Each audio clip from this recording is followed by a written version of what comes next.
Everyday injustice.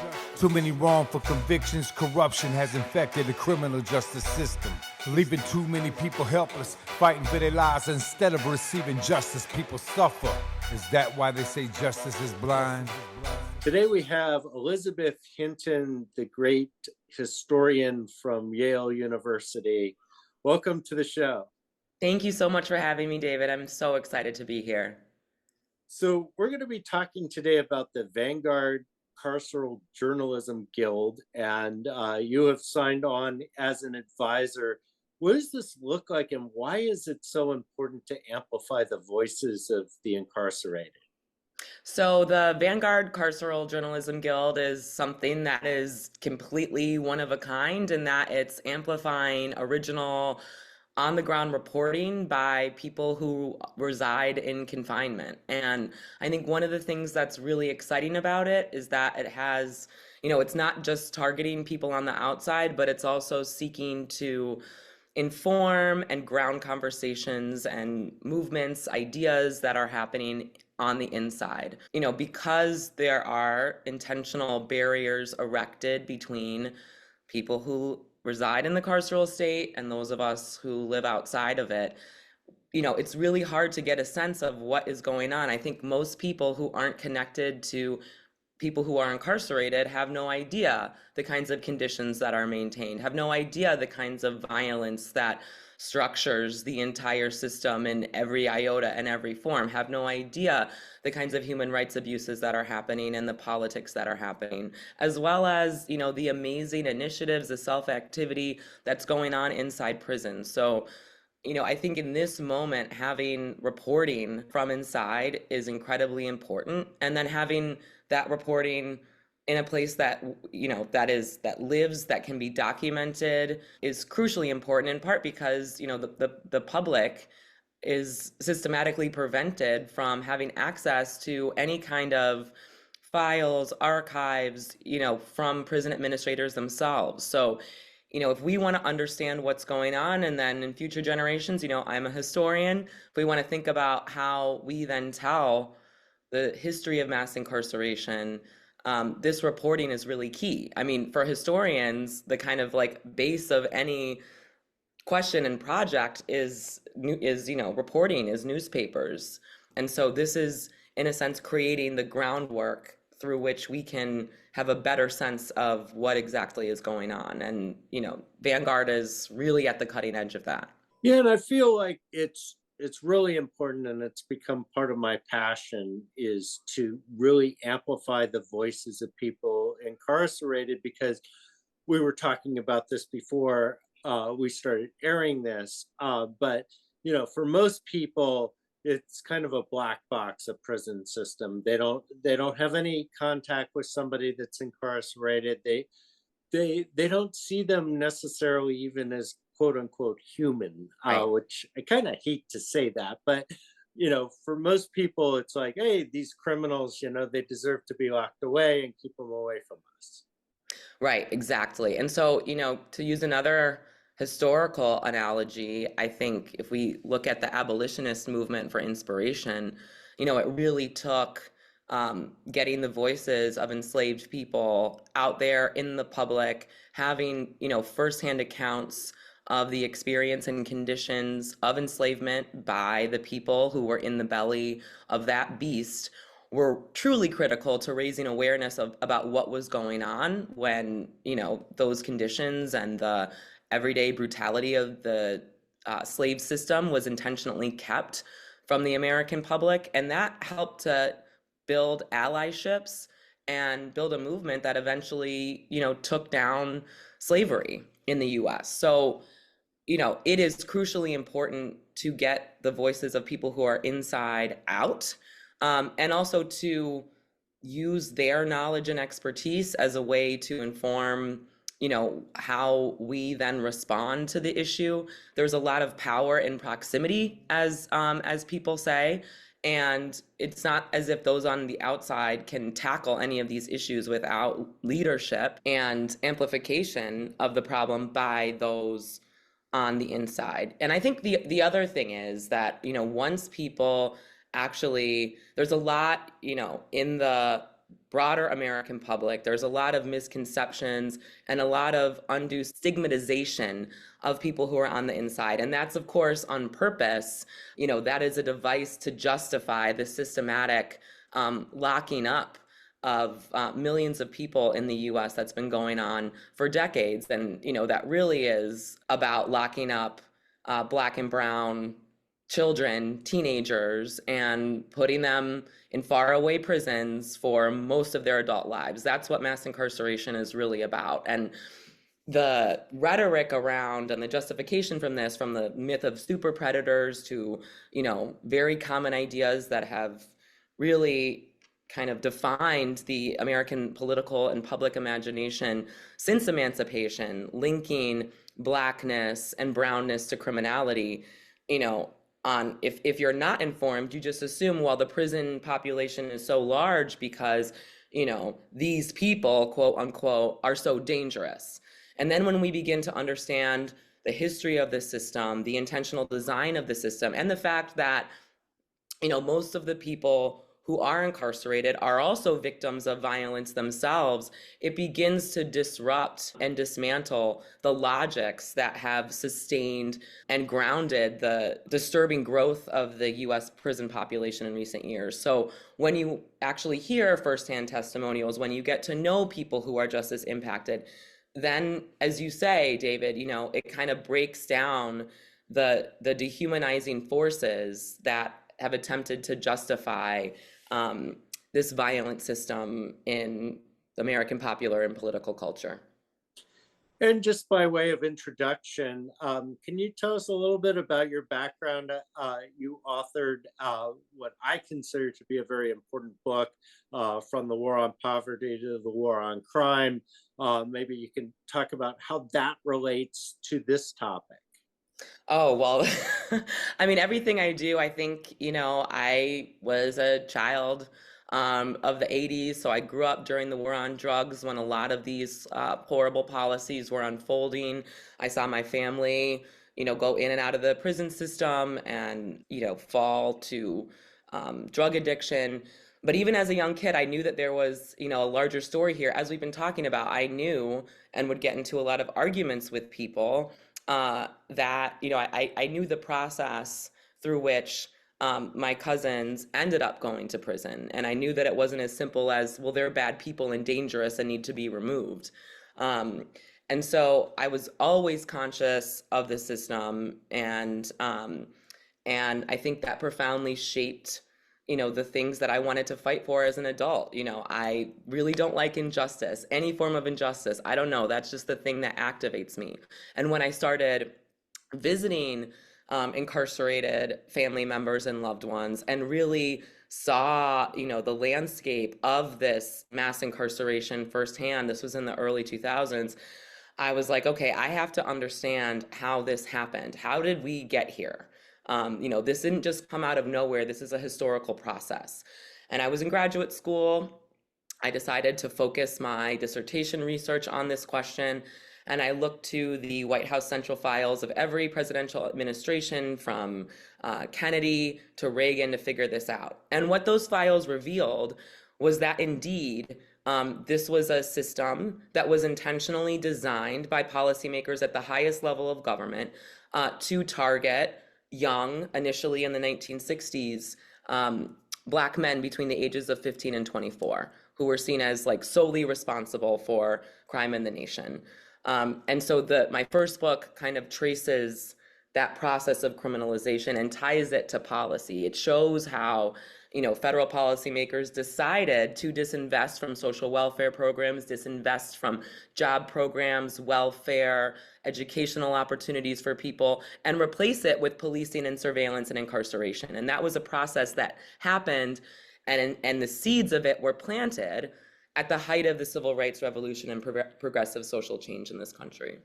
And then my second book, America on Fire, The Untold History of Police Violence and Black Rebellion since the 1960s, examines how residents in communities that were targeted with expanded policing and the militarization of policing beginning in the mid 1960s initially responded. And that was, of course, to fight back. That was, of course, to use political violence against police who were abusing them.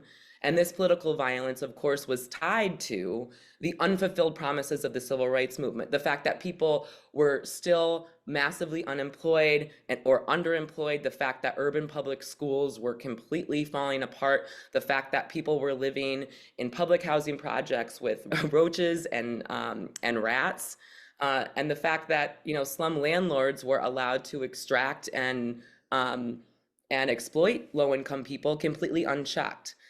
So this structural violence beginning in the 1960s, and it still continued to bubble through the 20th century, LA in 92, and of course the George Floyd protests of 2020, is tied to those larger systematic inequalities. So let's go back to the current project. How do you envision this working? Which part of it working? There's several parts. So let's start with the Knowledge Carceral Studies Archive. Okay, so I am the founding co-director of the Institute on Policing, Incarceration, and Public Safety at Harvard University with my dear friend and colleague, the political philosopher Brandon M. Terry. And that we've been in existence since 2020. We are a rigorous research initiative. We do model data science work and really trying to deepen the kinds of questions that are asked about the criminal legal system, but privileging different kinds of research and finding new sources of data because, of course, related to our prior conversation, it's very, very difficult to get good data on exactly what's going on inside, and especially the racial composition of populations that are ensnared within the carceral state. So that's part of it. The other part is, again, under that principle of power and proximity, is partnering with and amplifying the voices and the very important work that's being done by justice impacted people. So, I think the most promising social movements in the US today are organizations, initiatives that are created and entirely led by justice impacted people. And so we try to amplify that work. So one, really exciting example is this, we worked with the Center for Justice Impacted Students at Middlesex College in New Jersey on their youth reform project. And we counseled and supported and helped to train young people who were researching juvenile waivers. So New Jersey has a really high rate of young people getting waived up to adult sentences. And so in an attempt to kind of attack that larger problem, our first step was to work with the students who wanted to do this project to research the kind of history of this initiative and various policy alternatives to try to get the parole board to allow young people to be paroled within the juvenile system rather than the adult system where there's a lot more resources. So we helped them put their presentation together. We brought in the great justice impacted abolitionist lawyer, Angel Sanchez, to help us with the training and help with this presentation to the parole board. So we're really interested in basically using the resources of universities that are implicated in this problem themselves to help support and amplify the work that is being done by those closest to the problem. So the opportunity to support the Vanguard Carceral Journalism Guild and many of the other initiatives that we're trying to plan is, in part about supporting the work, but also documenting that work. Again, having an archive and having these voices amplified, having them made, available not only to the public, but also to other incarcerated people to get new conversations going, is vitally, vitally important. When we know that, prison administrators systematically destroy records, law enforcement systematically destroys records, it's up to us to create that record. And, if we don't have the voices of those, the experience of those, the experiences of those who do reside in conditions of confinement, amplified and available and retained and archived, then we're never going to be able to understand the system. We're never going to be able to think about how then change and transformation can be generated. And then you've already staged a Harvard versus MCI Norfolk debate at Norfolk. What was that about, and why is it so important to debate inside prisons? Yeah. So that was in part of a larger initiative that when I was a professor at Harvard, I was involved in. I should just say, I think that it is vitally important. In fact, it is our moral obligation, those of us who research the carceral state, to also then not only amplify the voices of people who have experienced the carceral state firsthand in our work and support their own self-activity and movement building, but then to also call on our universities to support the expansion of educational opportunities for people who are incarcerated. So I tried for many years to get Harvard to start a college and prison program, to no avail. That could be the subject of another podcast. And in fact, it's part of the reason why, it's not the reason, but it's part of the reason why I left Harvard for Yale. Yale has a very robust prison education program in which I now teach, and I have been teaching in for the past 2 years when classes opened up after the pandemic. And so we, as a part of trying to break that barrier, we set up this debate between Harvard and Norfolk. Of course, the Norfolk Debate Society is an extremely important society historically. I think it might, I can't say this for 100% certainty, but I think that it might be the first prison debate society in the country. It is, of course, one of the alums of that society was the great Malcolm Little, who became Malcolm X, and within that debate society, Malcolm really owned his skills as a critical thinker and as a public speaker, and owned his style of argumentation, and basically, established the important roadblocks that helped make him go on to become one of the most important figures in world history. And so that is part of the reason why these debate societies within prison are so important. But we staged this debate between Harvard and Norfolk. Unfortunately, I was cheering for Norfolk, probably not surprisingly. Norfolk lost. They debated the utility of the electoral college, but Norfolk had, at least in the mid 20th century, a really, really strong record. I think they had 144 debates in total. These debates were with student groups from the outside, and they only lost 8 times. So that's a pretty amazing record. That's like 136-8. So you can't really get better than that. So that was a really, I think, exciting experience, and one that I'm hoping at Norfolk and other institutions that we can kind of reinvigorate but remix, so that, through the Carceral Forensic Society that we've conceived, and this is, the kind of brainchild of the great ghostwriter Mike.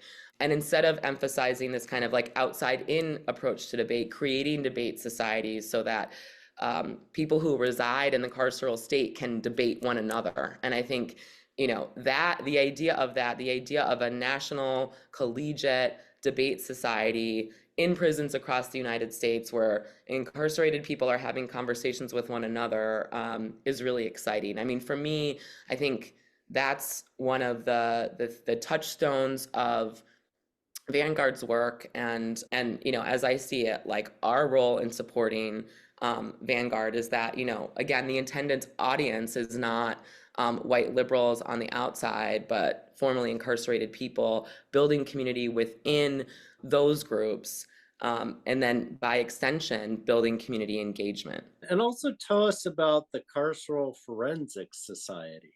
Yeah, so that's part of the MCI Norfolk debate, and my role in that, and the debating teams that already exist in Valley State Prison, and other prisons across California, kind of evolved into this idea of thinking about how we could expand these programs within, perhaps initially within California, within various prisons and prison debate teams in California, but then also having, prison debate teams in Valley State debate Norfolk, or having, my students at McDougall Walker in Connecticut debate Donovan in California. So, I think the whole purpose of the system is to keep people as isolated and divided as possible.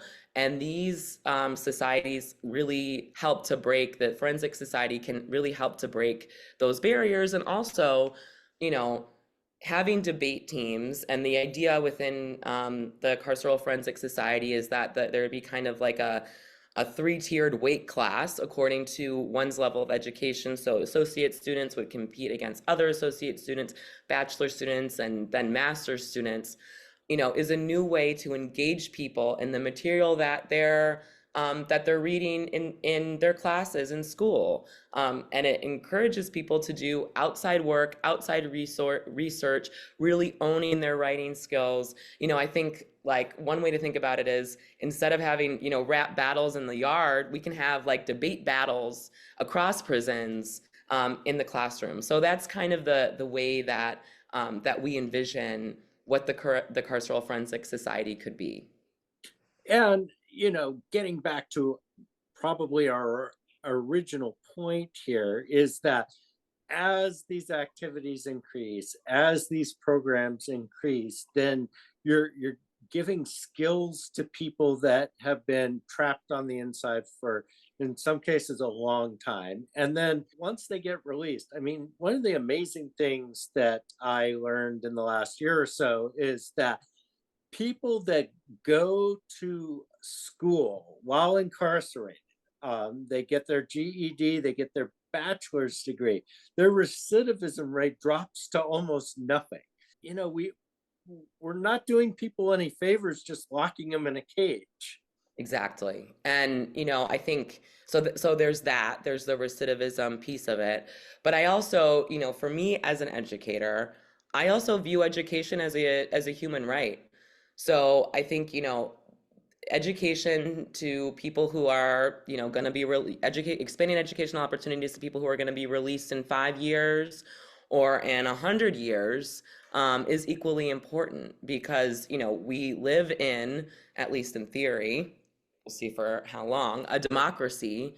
And part of how you have a vibrant democracy is having vibrant educational access and opportunities. When you receive an education, you come to understand yourself and society much better. You become more engaged in your community. And, that's really important. And like I said, like, should be something that is guaranteed to us, to all of us as human beings. I think the other, I'll let you ask. Oh, I was just gonna say, I think the other aspect of this that's really important is kind of this concept of two-way education, that it's not just educating people on the inside, it's also educating people on the outside. Right. And you talked about breaking down these barriers, and these barriers are really high. Yeah. And I mean, we ran this piece a couple weeks ago, and I was just reading the comments on it, and they're abysmal. And it's this guy who, he's been serving LWOP for, since he was like 17 or 18 years old. So he's a kid, right? And the judgment people are raining down on this guy who's talking about all the things that he's been able to do and what he's experienced is just mind-boggling. And we need to be able to tell these stories in a way that people can receive them. Right, exactly. People can receive them, people can understand what's going on, and then people can get activated. I mean, I see it with my students in the outside at Yale. When I include the testimonials of people who have experienced the system firsthand, when they're able to interact with justice impacted people, when I bring in guest lectures, that begins to change their entire mindset. And I think most people have absolutely no idea what is actually going on in the prisons that they pay for. And, that should be an open conversation. Again, I think the abolitionist movement is a really great analogy. People living outside of the southern states didn't really know, because of the propaganda that the southern planters were saying about slavery. We treat our slaves well, this is what they want, they're happy, all of that. But then when enslaved people started saying, no, this is not it, started talking about how families were getting ripped apart and separated, started talking about the brutal punishments that people face, the sexual violence that was an everyday occurrence within the slave system, that's when people got activated. And now, again, those testimonials have created an archive that historians still rely on to help understand the experience of enslavement. And I think, especially in a moment when, this is precisely why these histories are under attack right now. Under the kind of banner of critical race theory, there are a lot of people in this country who want to erase and deny this history, which is why it's even more important that we marshal documentation, because the powers that be don't really, don't want these stories to be told. So in that sense, just telling one story and then bearing witness to that story is an important form of resistance and also movement building. So we're just about out of time and we need to wrap up here. So give me a couple thoughts, going forward, what people might want to think about, what your goals are for this program. Yeah, so I think, one of the kind of things that are underlying the programming initiatives that we're partnering with Vanguard on are, ways to address the very real literacy problem in prisons across this country, and thinking about how, we can transform book apathy that might exist among residents of the carceral state to book curiosity. So, in addition to the Forensic Society, which I think helps students, engage even more deeply and actually exercise the skills that they're learning in their college classroom, we have devised what we're calling the Re-Up audiobook project, which basically makes accessible scholarly texts that may seem kind of opaque or inaccessible, and empowers people who are in prison to take those books and remix them in partnership with authors, reinterpreting some of the arguments, relaying those arguments in ways that people can understand them, setting them to musical soundscapes, creating poetry, and recording this through audio, so that these ideas, these arguments, these histories are accessible to people, even if they aren't at a reading level where they can be able to process and engage with those ideas. And the hope is, right, once you begin to spark new curiosity, once you get people excited about books, when books might seem to be scary or boring or all those things, once those ideas can be related to people's individual lives, that helps spark intellectual curiosity, a love of learning, and a deeper engagement with one's own history and the forces around us. I'm a historian because I believe that you cannot understand anything about the present unless you understand the past. And once you understand the past, grapple with the conditions in your present, then you can think about how to build a more equitable, more humane future. So, it's about helping to build community, helping to foster and sustain community engagement, and then helping people to tap into their own curiosities and desires to learn on their own terms, expanding literacy in the process. And we know, in the conversation about recidivism, right, expanding literacy also helps to improve recidivism and sets people up to succeed when they return home. Well, great. Thanks so much, Elizabeth, for coming on. And I'm really looking forward to this partnership and seeing where we can go. We at the Vanguard are always looking to amplify the voices of the marginalized. And unfortunately, people that are incarcerated are among the most marginalized in society. the most marginalized and the most undereducated. So we're here to change that. Thanks again. Thank you to George Powell and Norman Mousequake Barrett for the use of our opening, Everyday Injustice. You can see more of George's music at www.justiceforgeorgepowell.com. That's Justice for George Powell, all one word, .com.